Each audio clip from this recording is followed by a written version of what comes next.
I stared at my phone screen, reading the text message for the third time. The words burned into my retina like acid. "We all agreed you're not welcome at Christmas this year, Sherman. Don't bother showing up." My father's name glowed above those devastating words on December 20th, just 5 days before the holiday I'd been planning for months. The message landed while I sat in my downtown Chicago penthouse surrounded by wrapped gifts for 37 family members, each one carefully chosen and expensive.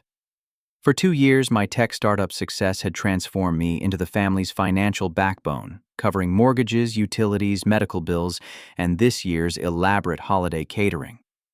But apparently, supporting everyone wasn't enough to earn me a seat at the Christmas table. The cruel irony hit me like a sledgehammer. I was funding a celebration I was banned from attending. My hands trembled slightly as I opened my laptop and pulled up my banking dashboard. The numbers told a story of unprecedented generosity that had somehow bred resentment instead of gratitude. Every month, $3,700 automatically transferred to cover my parents' mortgage on their 4-bedroom colonial in Naperville. Another $650 went to my sister Rachel's BMW payments, while $480 covered my brother Danny's graduate school loans. The utility bills alone consumed $890 monthly across 3 households. But those were just the beginning. My cousin Miguel's cancer treatment copays drained $1,200 every 4 weeks. Aunt Patricia's rent in her Lincoln Park apartment cost me $1,800 monthly. Even my grandmother's assisted living facility received $2,400 from my accounts each month, ensuring she had the premium care package with physical therapy and specialized meals. I scrolled through 2 years of automatic payments, calculating the staggering total in my head. Over $300,000 had flowed from my business accounts to support family members who apparently viewed my success as their personal ATM rather than my individual achievement.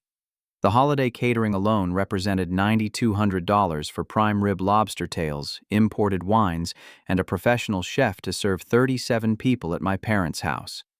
The notification from the catering company glowed on my second monitor, confirming tomorrow's final payment processing. I clicked on the cancellation link without hesitation.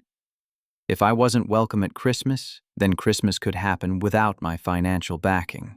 The confirmation screen asked if I was certain about canceling the order. I clicked yes with surgical precision. Next came the automatic payment settings. Each cancellation felt like severing a rope that had been strangling me slowly for months. The mortgage payment scheduled for tomorrow morning disappeared with 2 clicks. Rachel's car payment due in 3 days vanished from the queue. Danny's student loan autopay joined the digital graveyard of terminated transactions. My phone buzzed with a text response to my father. I had written simply, "Okay, have fun." No anger, no pleading, no explanation. Just acknowledgement and dismissal. The calm tone masked the calculated financial earthquake I was orchestrating from my leather office chair 40 stories above the Chicago River.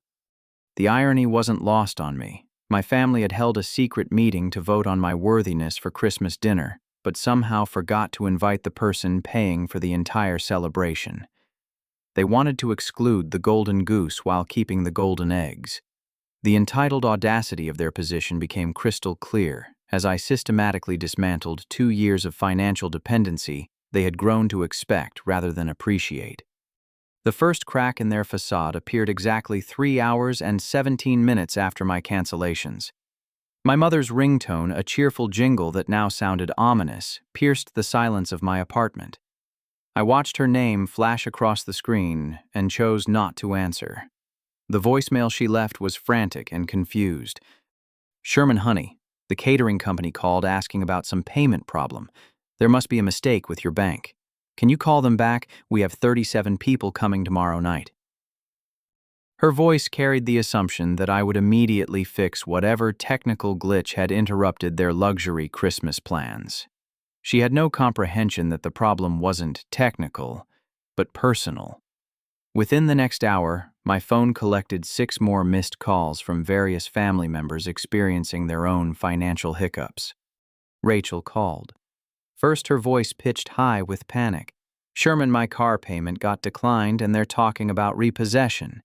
My credit's going to be ruined. Can you transfer some money like right now? The entitlement in her tone was remarkable.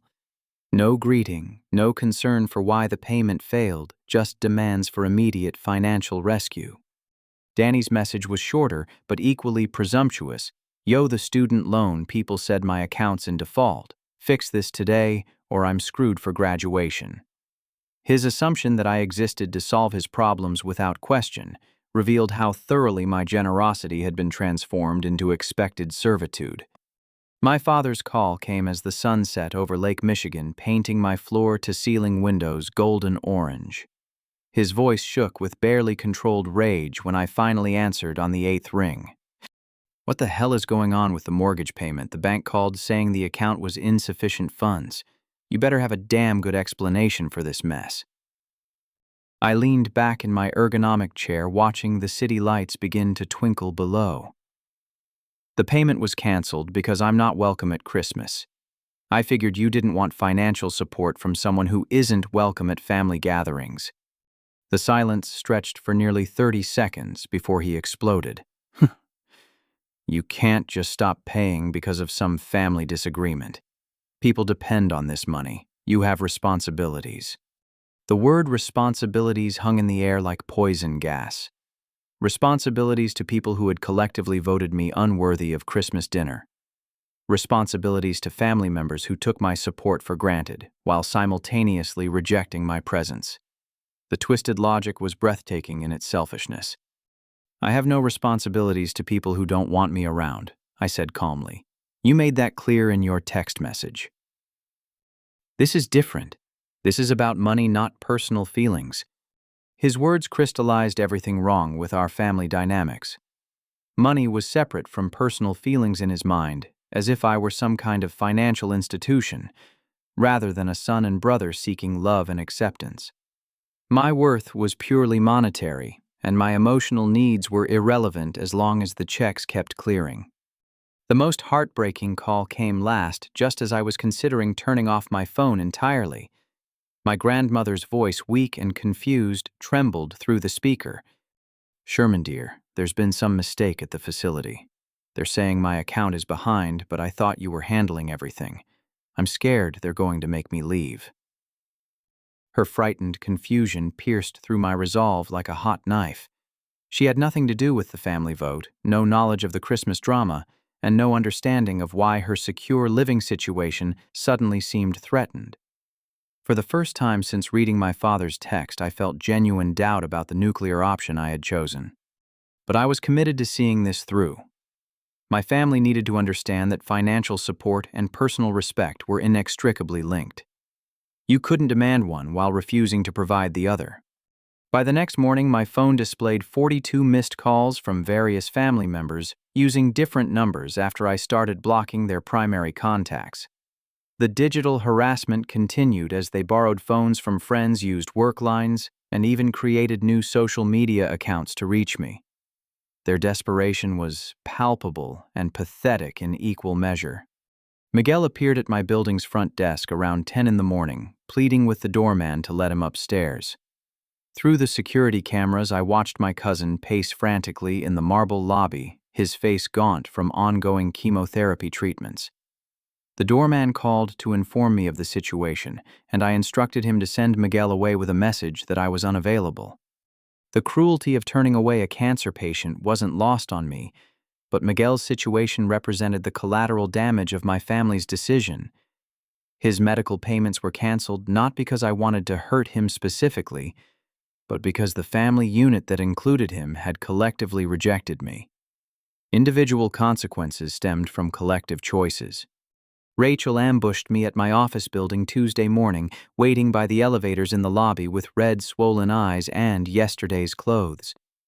Her appearance was disheveled and desperate, a stark contrast to the polished image she usually maintained with my financial support. "Sherman, please, you have to listen to me," she begged, grabbing my arm as I tried to walk past.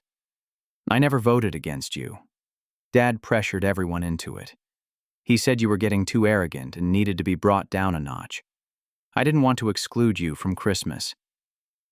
Her tears seemed genuine, but her explanation revealed something even more disturbing than unanimous rejection.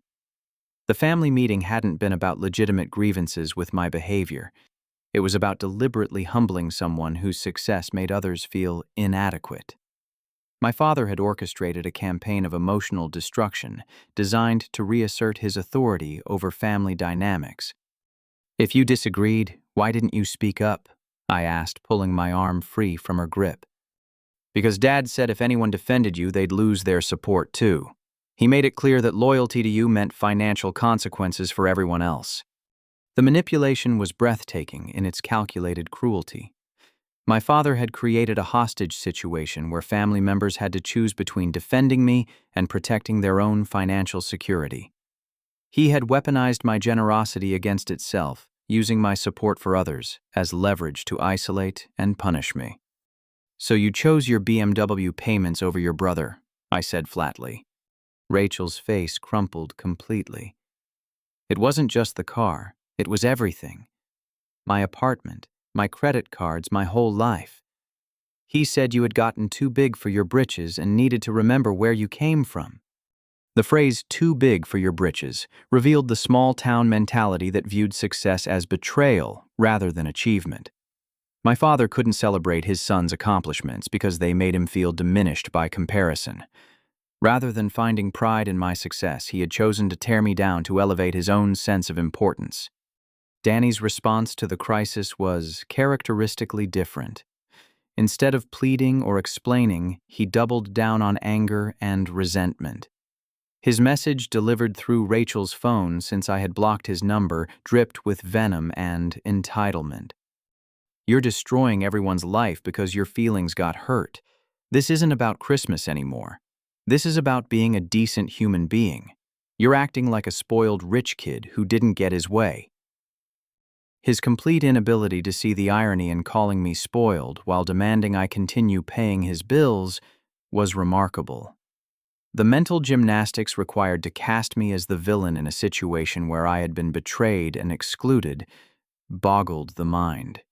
He genuinely believed that providing financial support obligated me to accept emotional abuse without complaint. The most revealing conversation came from Aunt Patricia, who called Wednesday evening from her Lincoln Park apartment that I had been funding for 18 months. "Sherman, I need to understand something," she said carefully. "Your father told me you were paying my rent because you owed the family money for raising you. He said it was part of some agreement you made when your business took off." The lie was so audacious it took my breath away. My father had been rewriting the narrative around my generosity for months, transforming voluntary gifts into obligatory debt payments. He had convinced extended family members that my support was compelled, rather than freely given, explaining their lack of gratitude and sense of entitlement. "There was never any agreement," I said slowly.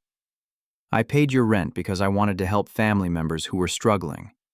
Dad turned my generosity into a story about obligation." "Oh my God," she whispered. "I thought you had to pay because of some family deal. He made it sound like you were paying back money the family had invested in your education or something." The scope of his manipulation was staggering.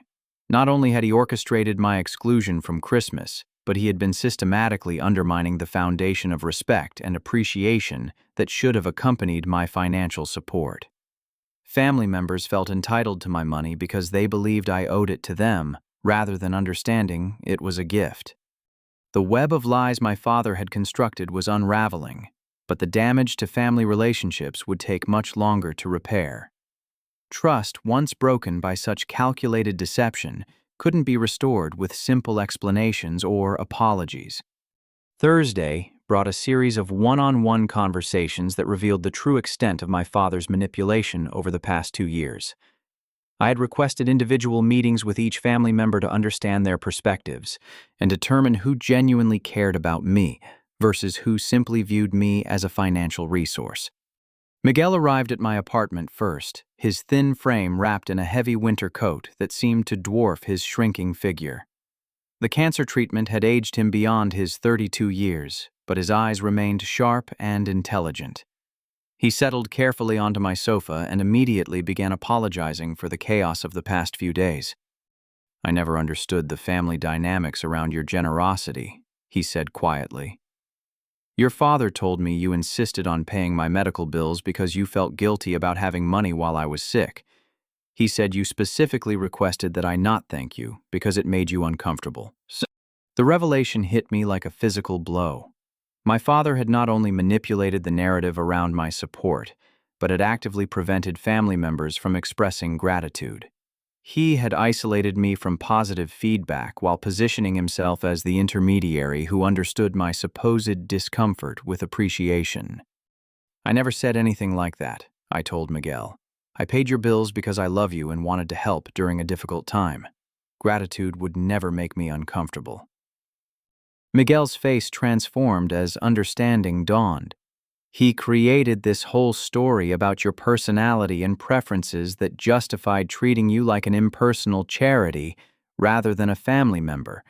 I thought you were some kind of wealthy eccentric who wanted to help but didn't want emotional connection.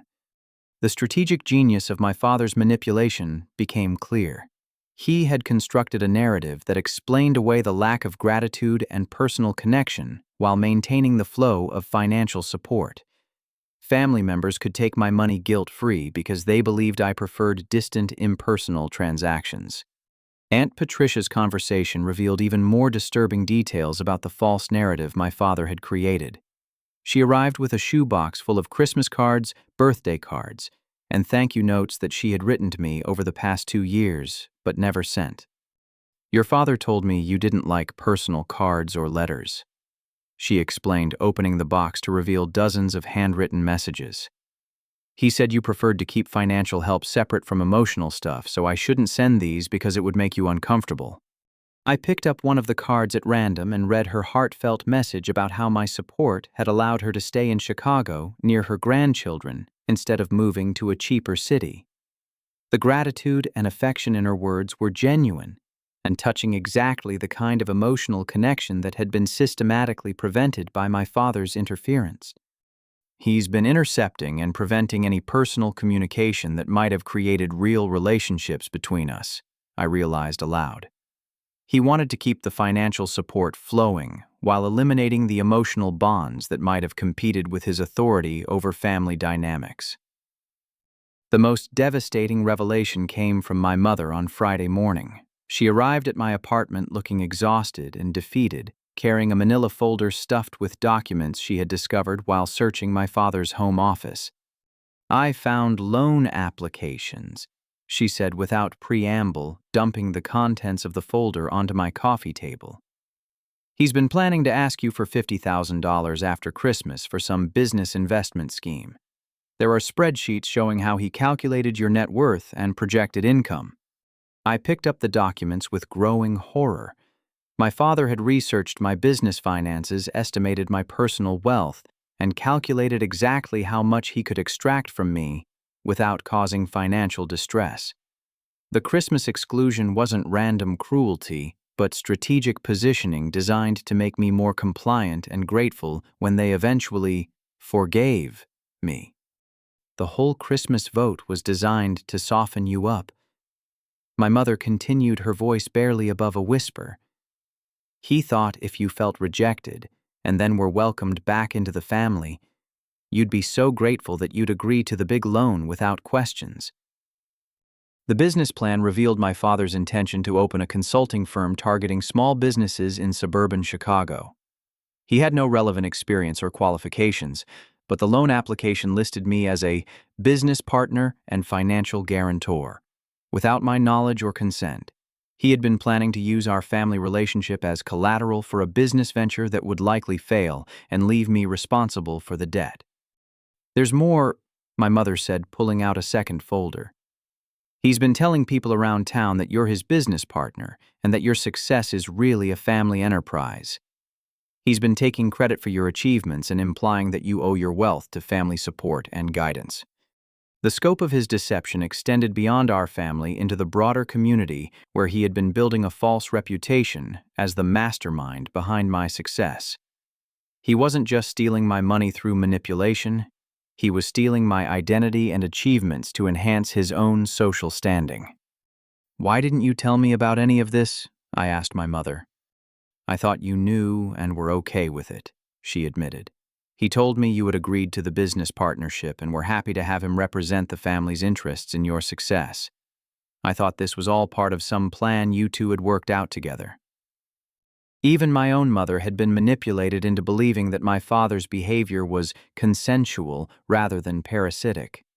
The web of lies he had constructed was so comprehensive that family members genuinely believed they were participating in arrangements I had approved rather than schemes I knew nothing about. The Christmas exclusion suddenly made perfect sense as the final step in a long-term manipulation campaign. First, establish financial dependency. Second, prevent gratitude and emotional connection. Third, take credit for my success publicly. Fourth, create a crisis that would make me desperate for reconciliation. Fifth, extract a massive loan during the emotional reunion. It was a masterpiece of psychological manipulation, worthy of a professional con artist. Saturday morning marked the beginning of my systematic response to 2 years of manipulation and betrayal. Instead of simply cutting off everyone or immediately restoring all support, I decided to separate family members who genuinely cared about me from those who viewed me purely as a financial resource. The process would require careful evaluation of each relationship and strategic decisions about who deserved a second chance. My first priority was my grandmother, whose confused fear about potential eviction had haunted me since her phone call Tuesday evening. I drove to her assisted living facility in Schaumburg, a beautiful complex with landscaped gardens and a warm, welcoming atmosphere that my monthly payments had secured for her. The facility director, Mrs. Henderson, greeted me with professional concern. "Mr. Sherman, we're glad you're here. There seems to have been some confusion about Mrs. Patterson's account status. We received notice that her premium care package payments were discontinued. But we wanted to verify this directly with you before making any changes to her services." I immediately reinstated my grandmother's full payment schedule and added an additional month's credit to her account as an apology for the confusion. The relief on Mrs. Henderson's face was evident as she updated the computer system and assured me that my grandmother's care would continue without interruption. My grandmother was sitting in her favorite chair by the window when I arrived at her room watching birds at the feeder outside.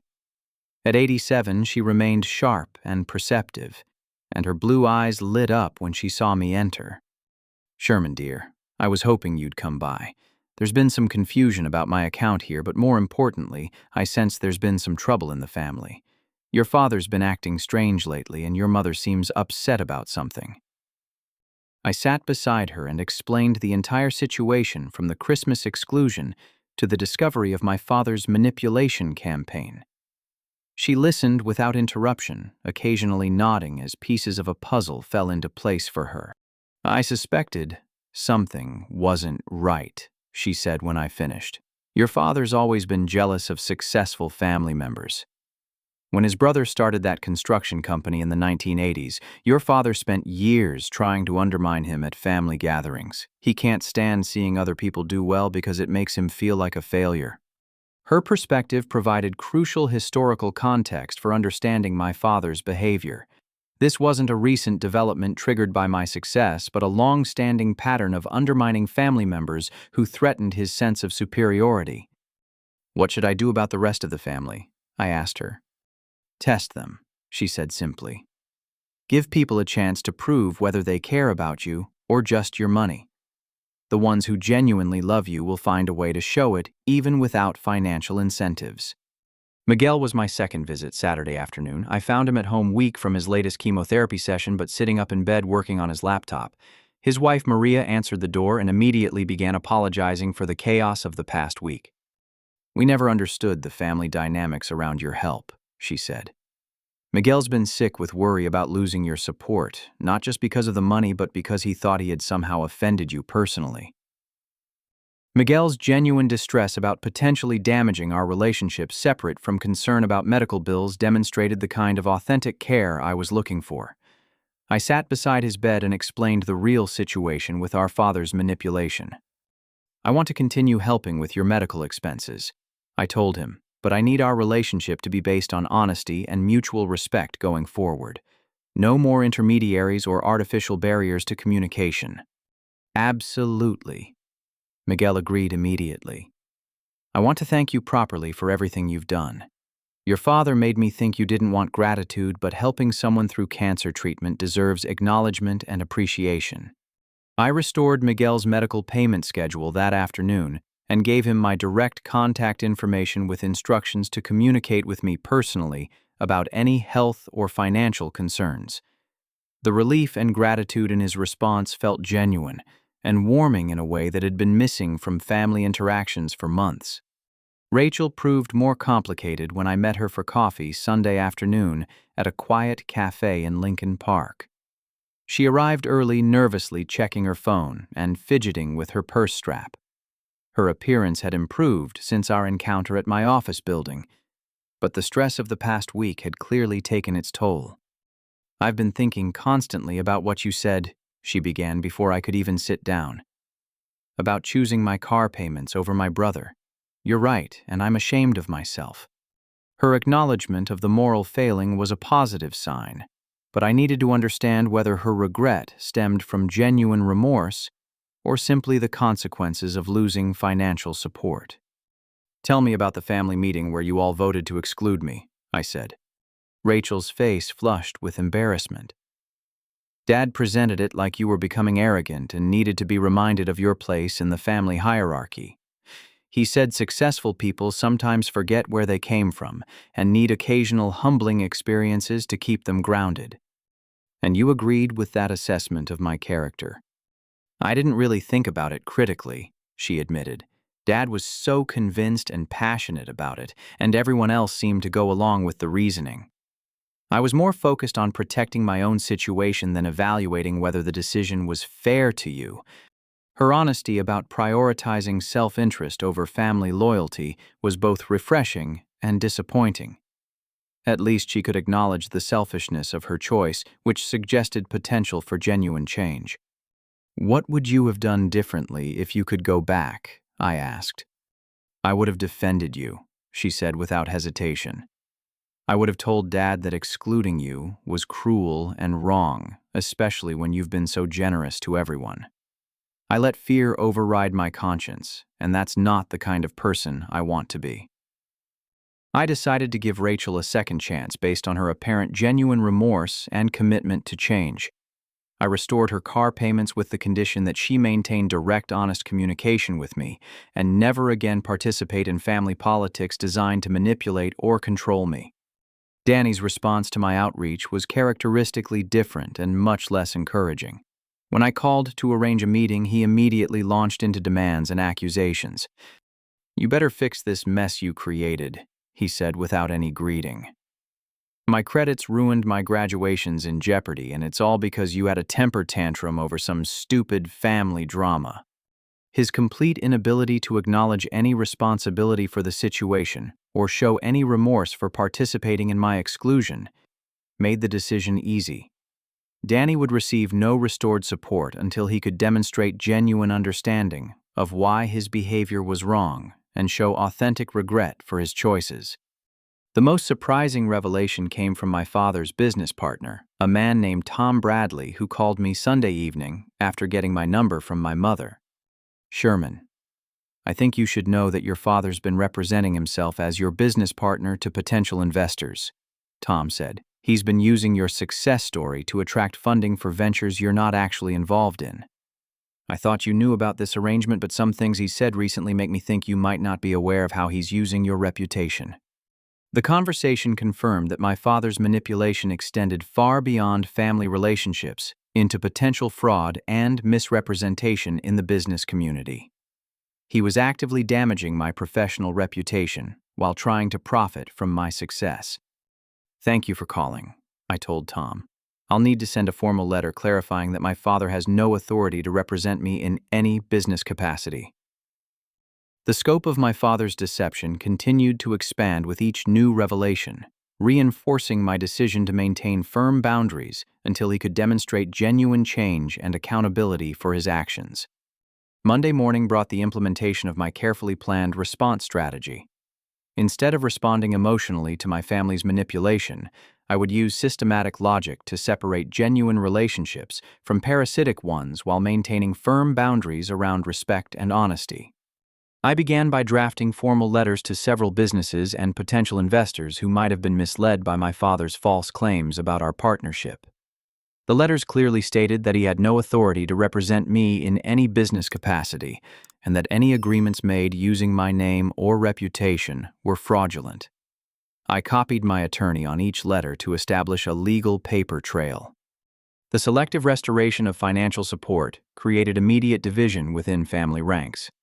Miguel and Rachel both received notification that their support had been reinstated, while Danny and my father found themselves still cut off from financial assistance. The message was clear: respect and honesty would be rewarded while manipulation and entitlement would have consequences. My mother found herself caught in the middle of the family civil war, torn between loyalty to her husband and growing understanding of his manipulative behavior.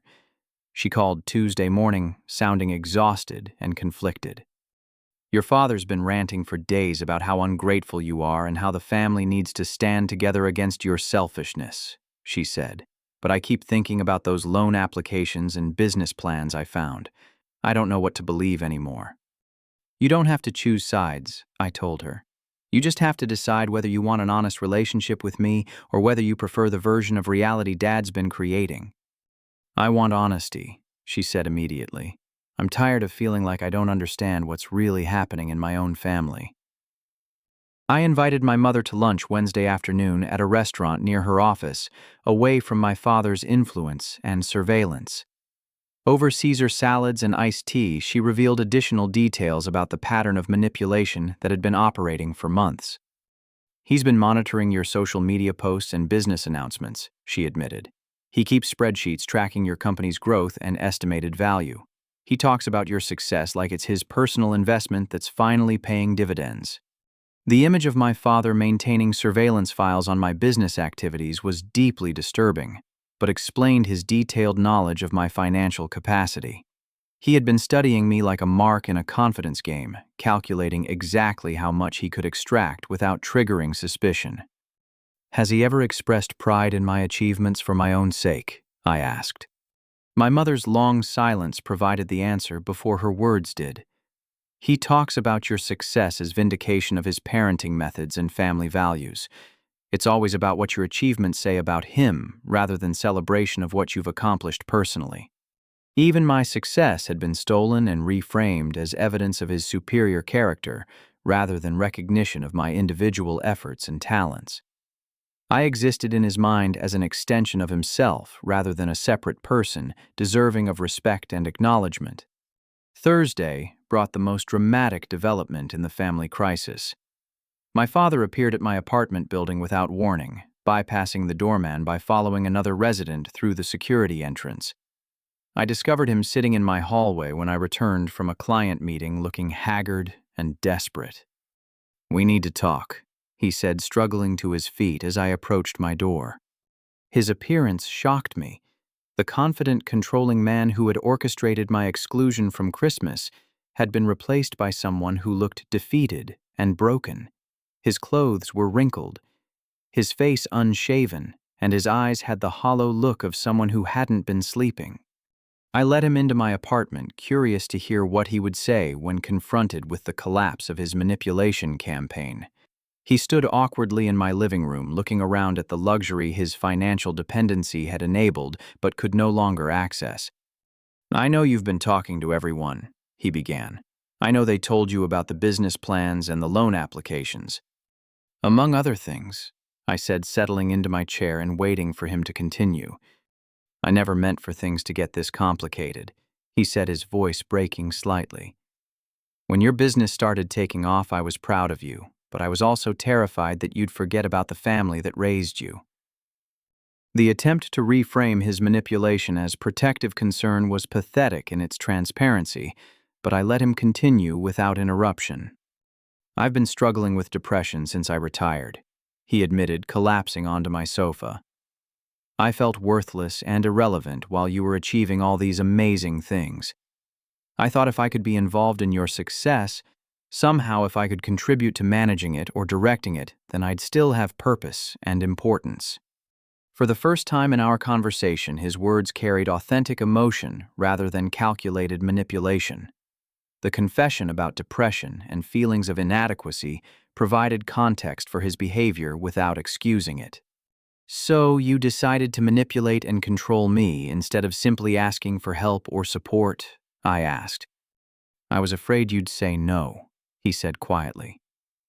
"I was afraid you'd see me as a failure who couldn't contribute anything valuable to your success. It seemed easier to create situations where you needed to include me, rather than risk being rejected for who I really am." The irony was heartbreaking. His fear of rejection had led him to behavior that guaranteed actual rejection, while honest vulnerability might have created the connection he desperately wanted. "The Christmas exclusion was supposed to make you grateful when we welcomed you back," he continued. "I thought if you felt hurt and then forgiven, you'd be more open to the business partnership idea." His confession confirmed what I had already deduced, but hearing the calculated nature of the emotional manipulation directly from him was still shocking in its callousness. "Did you ever consider that I might have been willing to help you start a business if you had simply asked honestly?" I said. "You would have done that?" he asked, looking genuinely surprised. "I've been supporting everyone else in the family financially. Why wouldn't I have been willing to help my father pursue meaningful work during retirement?" His face crumpled as the full scope of his strategic errors became clear. The manipulation hadn't been necessary. The lies and deception had destroyed relationships that might have naturally provided the support and inclusion he craved. "I don't know how to fix this," he whispered. "You start by taking full responsibility for your choices and their consequences," I said. "Then you commit to honest communication going forward. And most importantly, you acknowledge that my success belongs to me, not to the family collective." For the first time in 2 years, my father looked at me as an individual person, rather than a family resource to be managed and controlled. The moment of genuine vulnerability created an opening for authentic relationship, but trust would have to be rebuilt slowly through consistent actions rather than promises. Christmas Eve arrived 6 days after my father's breakdown in my apartment, marking exactly 1 week since his devastating text message had triggered the financial earthquake that reshaped our family dynamics. Instead of the elaborate 37-person celebration at my parents' house, I hosted an intimate gathering in my apartment for the family members who had demonstrated genuine remorse and commitment to honest relationships. My grandmother arrived first elegant in a navy blue dress and pearl necklace that made her look like royalty. At 87, she moved carefully but independently, carrying a small wrapped gift and wearing the satisfied expression of someone who had lived long enough to see justice served. "I'm proud of you for standing up to that nonsense," she said, settling into the comfortable chair I had positioned near the windows overlooking the city. "Your grandfather would have handled it exactly the same way. He never tolerated manipulation or disrespect, especially from family members who should have known better." Miguel and Maria arrived next, bringing homemade tamales that filled my apartment with the warm scents of cumin and chili peppers. Miguel looked stronger than he had in weeks, his spirits lifted by the removal of family drama from his cancer treatment stress. His gratitude was expressed through actions rather than words. He had written a heartfelt letter thanking me for my support and describing how my help had allowed him to focus on healing rather than financial survival. Rachel came bearing groceries and an apology cake she had baked herself, decorated with awkward frosting letters that spelled, "Sorry, I was awful."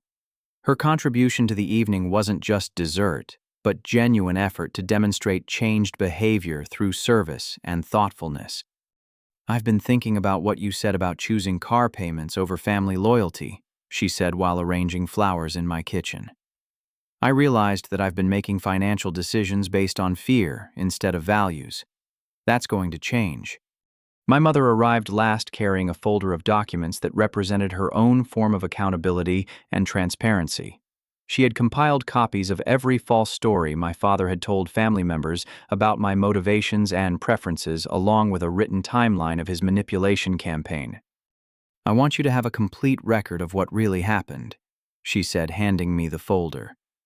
And I want you to know that I've told everyone the truth about your generosity being voluntary rather than obligatory. The Christmas Eve dinner we shared bore no resemblance to the elaborate catered affair that had been canceled.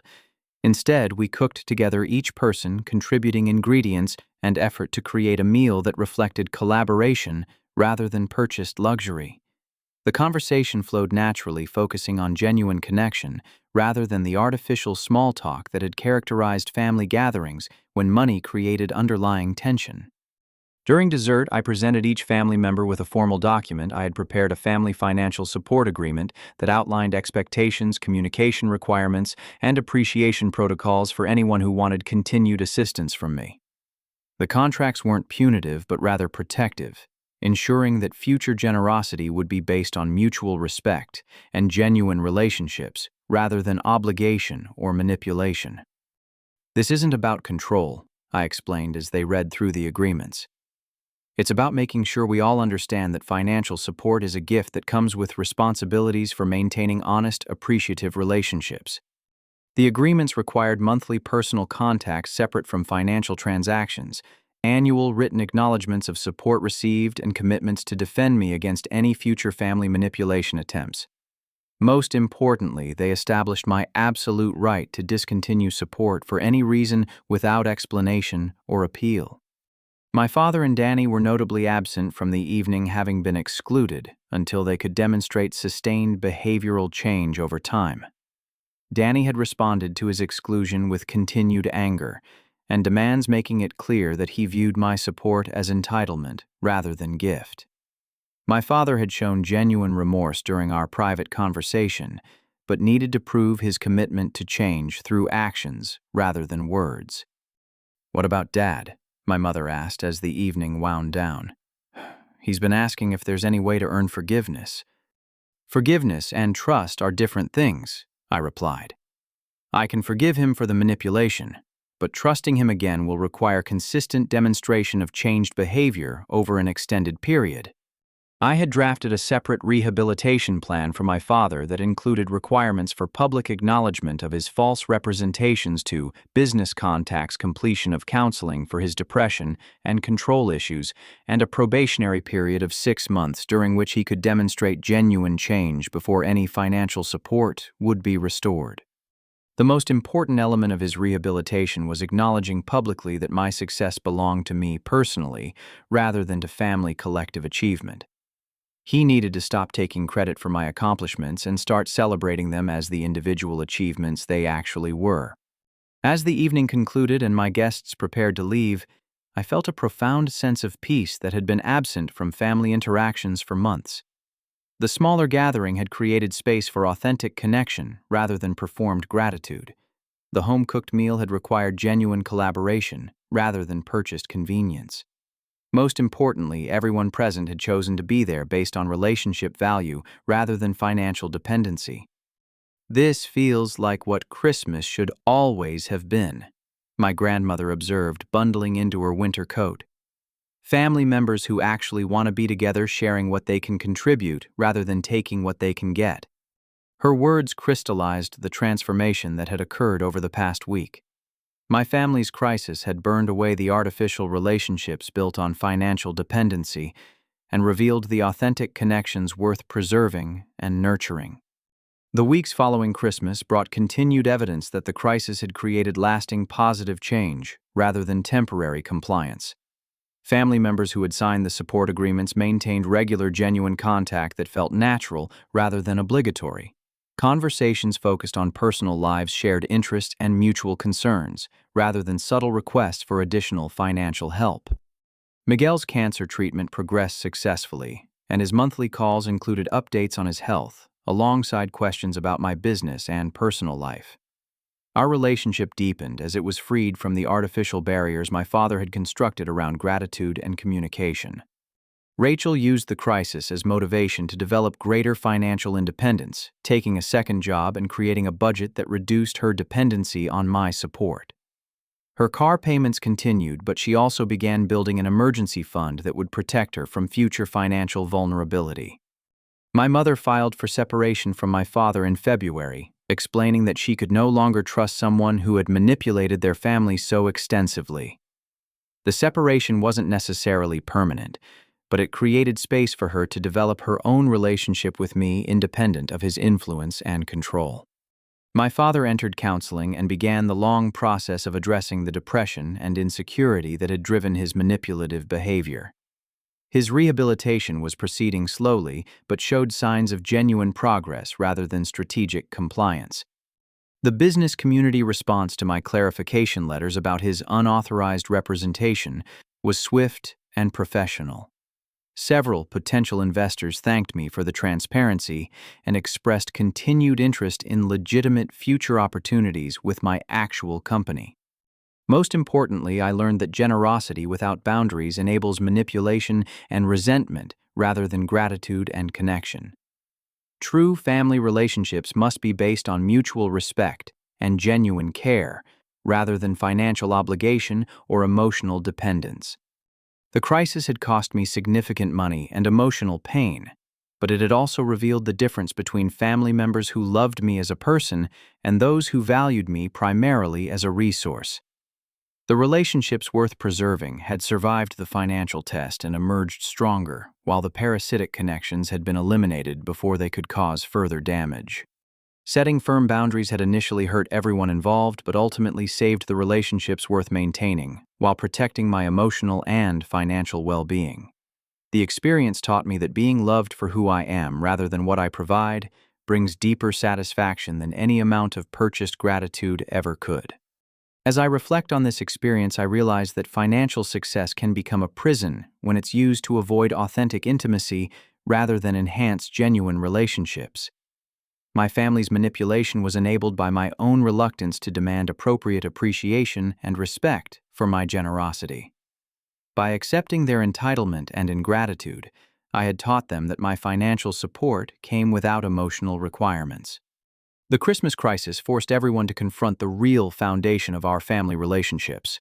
Some connections proved genuine and worth preserving, while others revealed themselves as purely transactional arrangements that needed to be terminated. Today, my family gatherings are smaller but infinitely more meaningful.